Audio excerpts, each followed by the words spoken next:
반갑습니다. 오늘은 축구심판 4차시입니다. 4차시 업사이드라는 주제를 가지고 수업을 진행해 보도록 하겠습니다.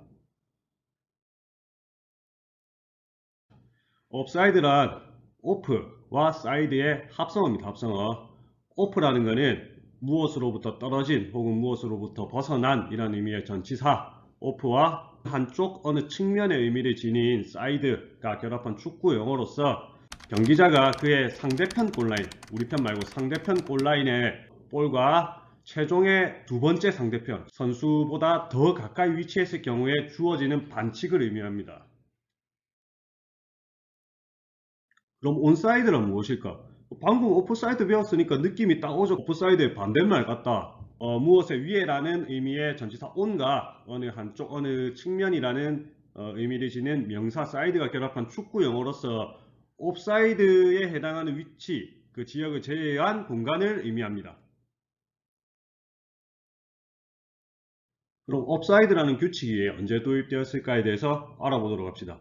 예전에 볼에서는 당시에 전진 패스가 불가능했습니다. 전진 패스가. 그러니까 백패스밖에 안 되는 백패스. 바로 전진 패스를 주면 되는데 경기가 좀 답답하게 흘러 좀 느리게 진행이 됐겠죠. 그러다 보니까 이 어소시에이션 풋볼이라고 이것을 즐기던 사람들은 해당 규칙을 좀 변형하고자 해서 규칙을 좀 바꿉니다. 그래서 전진 패스를 가능하도록 하자라고 해서 전진 패스를 가능하게 하는데 업사이드라는 규칙을 좀 더 가지고 이 무분별한 전진 패스를 좀 제지를 하자. 그게 지금 사커로 와서 계속 이어지고 있죠. 업사이드라는 규칙이.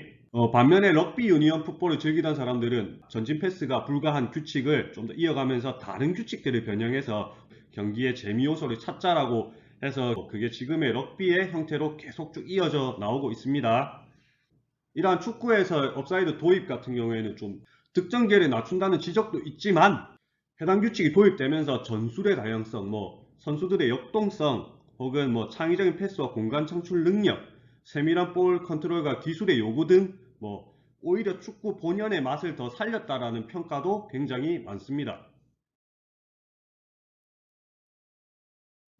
옵사이드 판정과 처벌은 어떻게 이루어질까? 일단 경기자가 그의 상대편 골라인의 볼과 체중의 두 번째 상대편보다 더 가까이 있을 때 옵사이드 위치에 해당한다고 아까 얘기했죠. 하지만 이 옵사이드 위치에 해당한다고 해서 꼭 옵사이드 반칙이 주어지는 것은 아닙니다. 그렇다면 언제, 어떻게 옵사이드 반칙이 주어질까? 자, 이것은 같은 팀 경기자에 의해서 볼이 터치가 되거나 플레이된 순간에 옵사이드 위치에 있던 선수가 이 볼에 대해서 적극적으로 개입해서 플레이하는 겁니다. 이때 옵사이드 반칙이 주어지는 겁니다. 플레이에 적극적으로 개입했다라는 것의 의미는 무엇일까? 첫 번째, 플레이의 간섭. 두 번째, 상대편을 방해하는 것. 세 번째, 이익을 얻는 것. 이 세 가지에 해당할 때 활동적으로 플레이를 했다, 활동적으로 플레이했다, 적극적으로 개입을 했다라고 표현을 하는 겁니다. 자, 그럼 플레이에 간섭을 했다는 의미는 무엇일까? 동료에 의해서 패스되거나 터치됐던 볼을 내가 터치하는 것을 의미합니다. 나라는 건 옵사이드 위치에 있던 선수를 얘기하는 겁니다. 두 번째, 상대편 방해라는 것은 어떠한 동작 등으로 상대편의 시야 또는 움직임을 방해하는 것입니다. 방해함으로써 상대방이 볼을 처리하거나 처리할 수 있었던 것을 방해하는 것을 얘기합니다.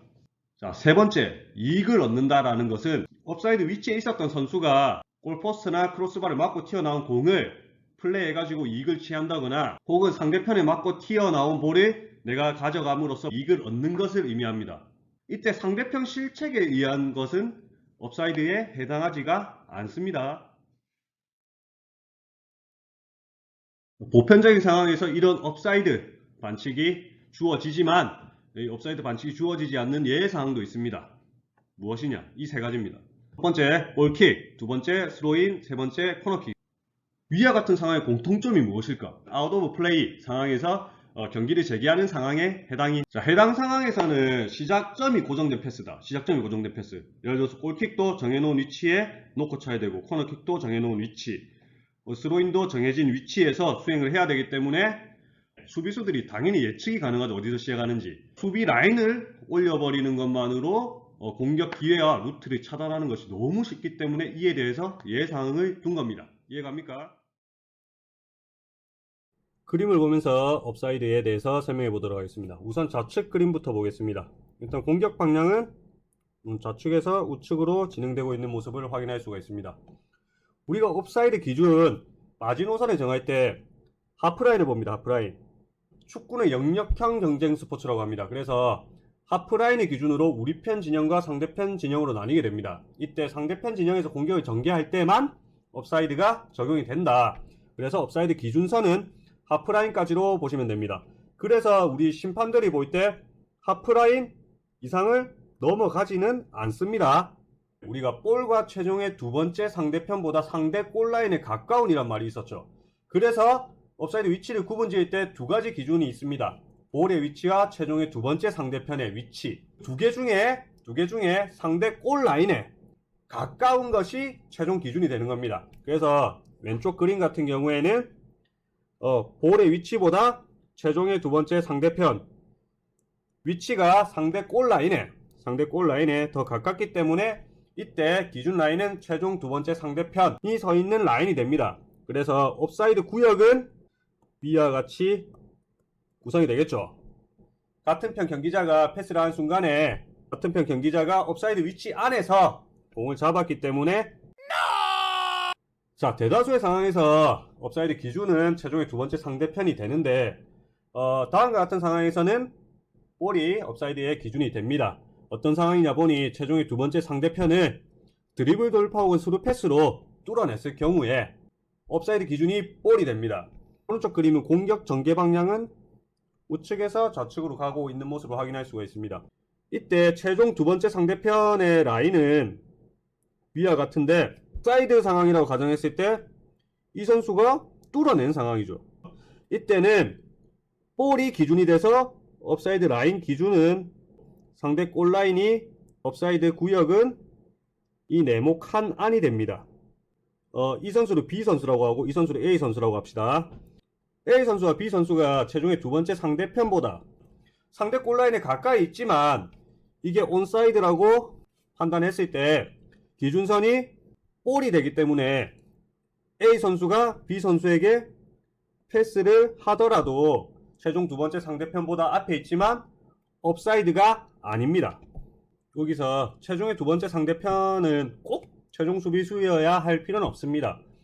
다음과 같은 상황에서는 최종의 두 번째 상대편이 골키퍼가 될 수도 있습니다. 골키퍼가 막 1대1 상황에서 막 막으려고 앞으로 뛰어나가가지고 각도 좁히고 이런 거 본 적 있죠. 나오면서 골대가 비게 되는데 이때 수비수가 골대를 커버하는 경우에는 골키퍼가 최종의 두 번째 상대편 해당 그림을 보면서 옵사이드 설명을 이어가도록 하겠습니다. 1번 보시면 요르단 A가 오버헤드킥 패스하는 순간이라고 나와있죠. 이 순간에 최종 두 번째 상대편 혹은 볼의 위치가 옵사이드 라인 기준이 되겠죠. 이때 볼보다 최종 두 번째 상대편, 여기 빨간 선 보이죠? 빨간 선.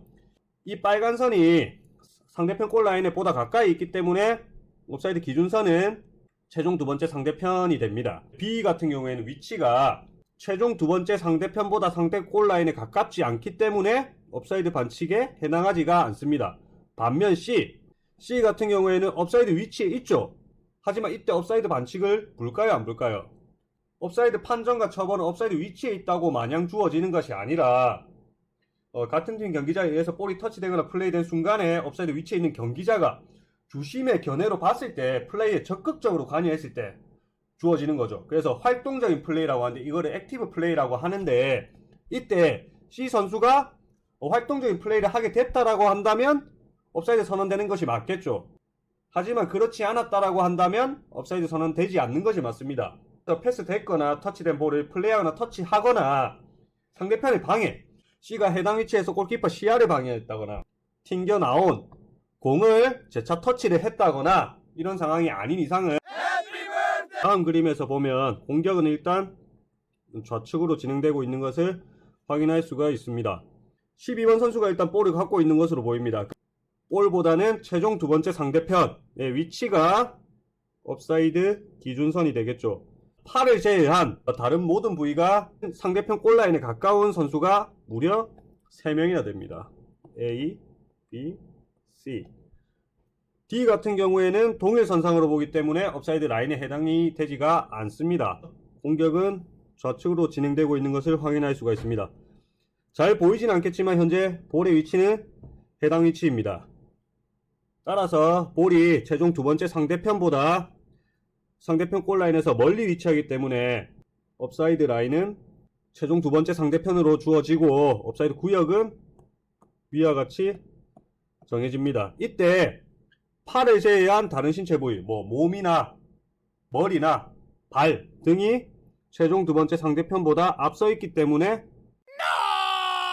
그래서 손흥민 선수의 이 사진을 보게 되면 팔은 앞서 있는 것 같지만 팔을 제외한 신체 부위가 앞서야 업사이드로 적용되는 것이기 때문에 해당 사항은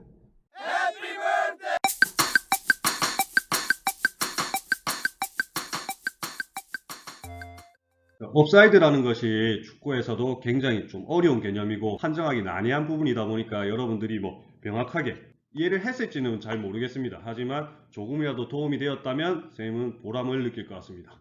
자, 긴 시간 고생 많았습니다.